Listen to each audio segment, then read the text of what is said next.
Hey guys, this is Nicholas Algorithm Trading.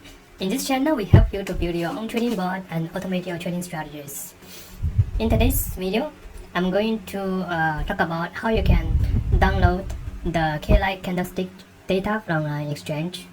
The candlestick data is very important for your trading strategies. For example, you can define your strategy based on it. In addition, you can also do backtesting using historical candlestick data. For example, a very simple strategy will be break the support level and the resistance level. Normally, if a price breaks a resistance, shown here, it's likely it will gonna drop further here. On the other hand, if a price is increasing very quickly and the price breaks the resistance here, then it's very likely it's gonna increase even more, as shown here. But this very simple strategy, right? I mean, you can find examples on this plot show on the website. But what is performance on historical data, like 1 year of time or 2 years of time, right?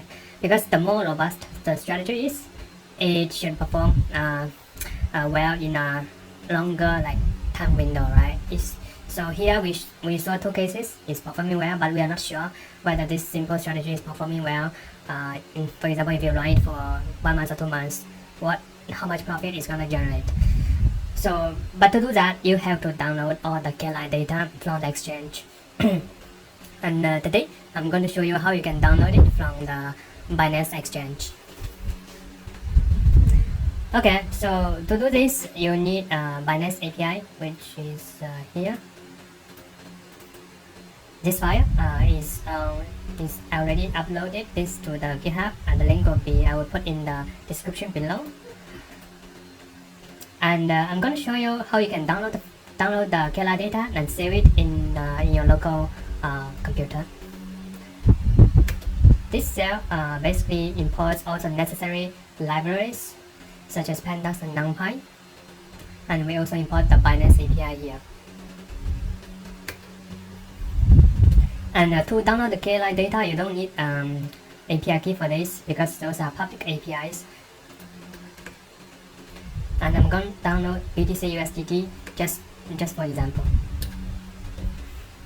Here I created a Binance API, and those are the utility functions. This one basically converts a timestamp into a date time format. So, and then this one is in the reverse way. If you provide date time, like in the year, month, day, hour, minute, second format, I'm gonna return you a timestamp in integer format. And next, we are going to load the Kline data from the exchange, which is basically the data you see here. And from the official documentations, I copied over the explanations of each data point from the API response. So the API will return the open time, open high low, close price and volume, etc. etc. And let's download the Kline candlestick data for 1 hour interval. As shown here, same as this one, 1 hour interval. Each candle shows the 1 hour price, such as open, high, low, close price. and I'm loading for 1 month of data. So I'm looking at the whole April, from April 1 to April 30th, and this is how you do it. And the Kline data will be returned in an array, and the length of the Klines will be 720 because there are 720 hours in a month. And if you look at the time of the starting of this Kline data and the ending time of this Kline data, you will notice we are loading the whole period of April, from April 1st to April 30th.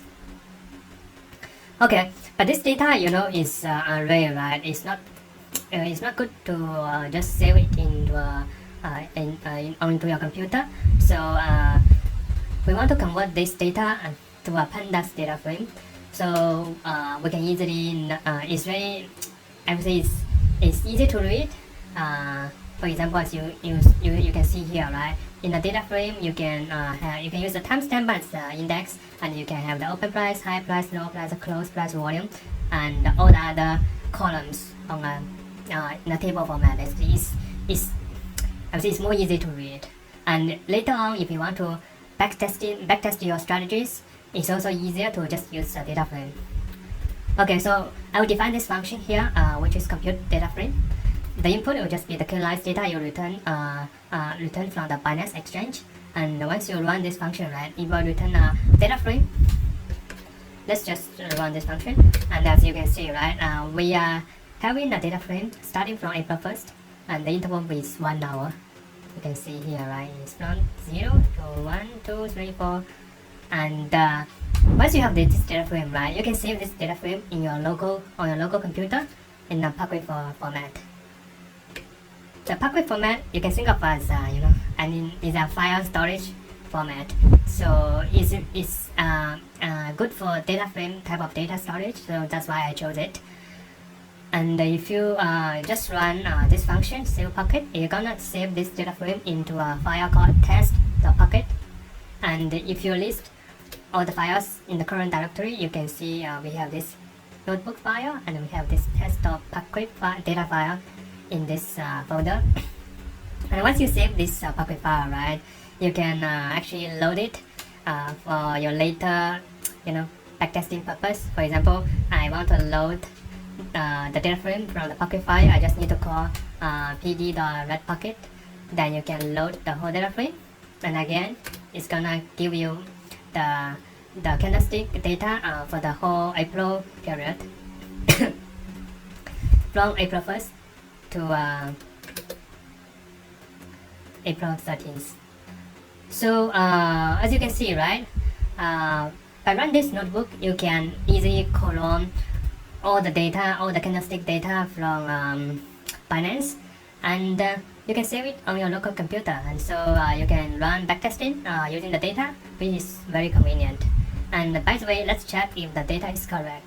Let's check April 13.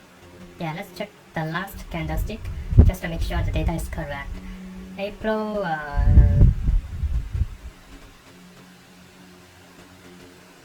this one? Yeah, this one. The open price is 38258. 38258. 38258. Correct. So the data is correct, and the whole process is simple and easy. You can use this notebook to try to download some data from Binance and use it to backtesting your trading strategies. Okay, so that's the end of this video. All the source files and including this notebook will be uploaded to the GitHub. The link will be in the description below. And as usual, if you like this video, please hit the like button and subscribe to our channel. This will encourage me to produce many more videos on trading boards in the future. Thanks a lot.